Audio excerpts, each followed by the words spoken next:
Welcome to OSM, Operation Safe Mode, peace be with you. With 2020 vision, we follow the Lord and certainly are trusting in Jesus as we continue through this safe mode. What I would like to address today is sins of thought. Now, when we think of sins of thought, how are they different from temptations that come into our minds, unwillingly, unseduced? Well, that's the big trick. Our minds are set up for triggers. We trigger thoughts by things that we smell or see or hear. So often at night we don't sleep well because our minds are racing. They're racing about what happened today, what's going to happen tomorrow, and we fear more than anything that those thoughts are going to become our dreams and maybe even our nightmares. So I can understand why people struggle so much with thoughts that come in their minds. Are they just simply temptations from the devil? Or once we think of them, are they truly sinful because the nature is not holy? Well, I think that we stay with the theme of how we control our thought patterns. And then it will help us understand how to overcome the temptation of sin, of thought, as well as when does it really become something that we entertain and move to a sinful nature. At night, we try to divorce ourselves from our days, and we set up our minds to do things such as count sheep. When I was young, I never counted sheep. I just would count the numbers of the Pittsburgh Pirates. I would start at the beginning and see how far I could go with names of players that matched the numbers, such as Billy Myers, Fred Potak, Phil Garner, Dale Bear, Madlock, Stargell, and on and on and on. And I would usually fall asleep before I got to number 21, Roberto Clemente. What I would suggest for a clear mind at night is prior to going into bed, we often think of laying in bed and saying our rosary or examining our conscience. I think we need to do that prior to going to sleep. For instance, find a place before you enter into your bed, examine your conscience, do a good act of contrition, perhaps maybe say a decade of the rosary or divine mercy, then prepare for bed. When you go into bed, then think of something completely divorced from your day, such as the great Pittsburgh Pirates. Triggers, though, are sometimes temptations. The devil knows that our goal is to do the Father's will. And when he tempts us, he wants to tempt us to the worldly things, to distract us from being obedient to God's law of love, as well as being humble. So he will tempt and put things in our minds to make us think worthy of ourselves, whether they be sexual temptations of impure thoughts, whether they be temptations of power, or even playing on our appetites, whether it be fame or just pizza. The problem is when these thoughts come in our minds, sometimes we're very horrified by them. Oh my goodness, why am I thinking of this? And where is it leading me? Now the problem with temptations of sin, of thought, is when we try to stop thinking about a particular sin, we just thought of it again. So for instance, if the devil tempts us to have a night of drinking and eating, and we say, oh, I don't want to think about drinking and eating too much, we just thought of it twice. So we have to set up triggers to keep us away from those kinds of temptations.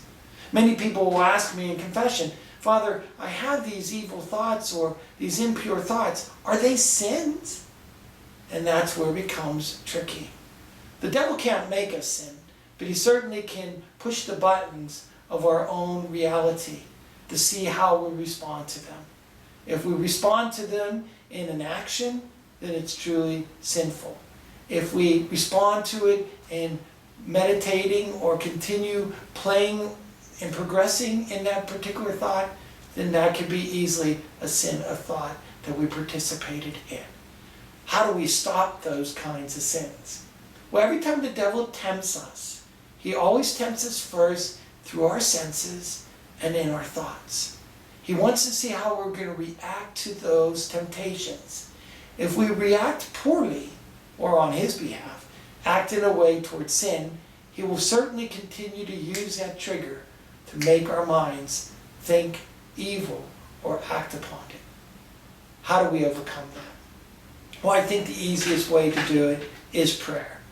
Every time we're tempted in a particular way, if we turn that temptation into a prayer, then the devil will quit tempting us in that vein. The last thing the devil wants us to do is to pray. So let's just use this as an example.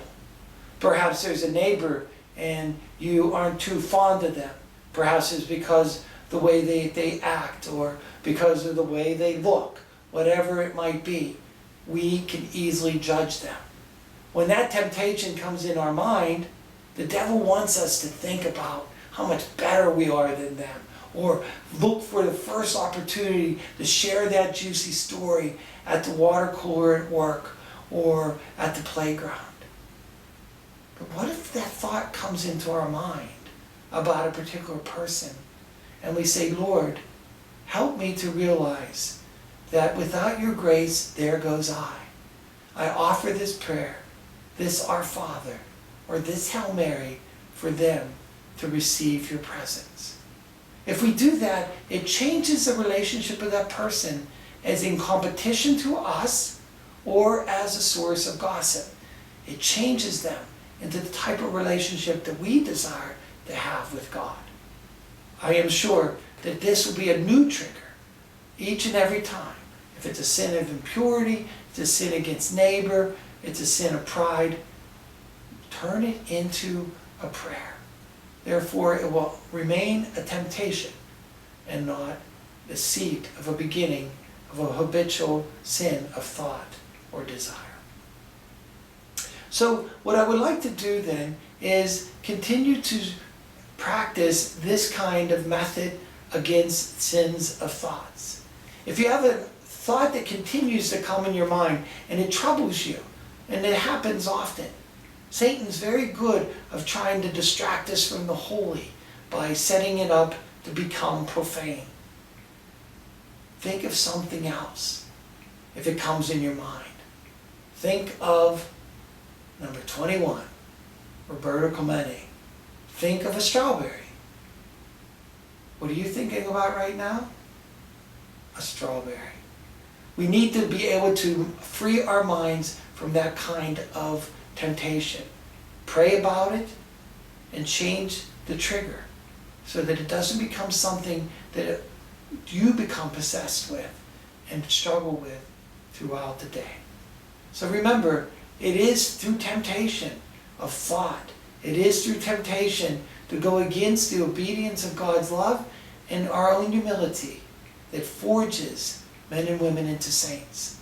And in these times of COVID, it's even harder for us because we're alone with our thoughts too often. So remember, continue to pray and try to stay safe in the Lord's love and mercy.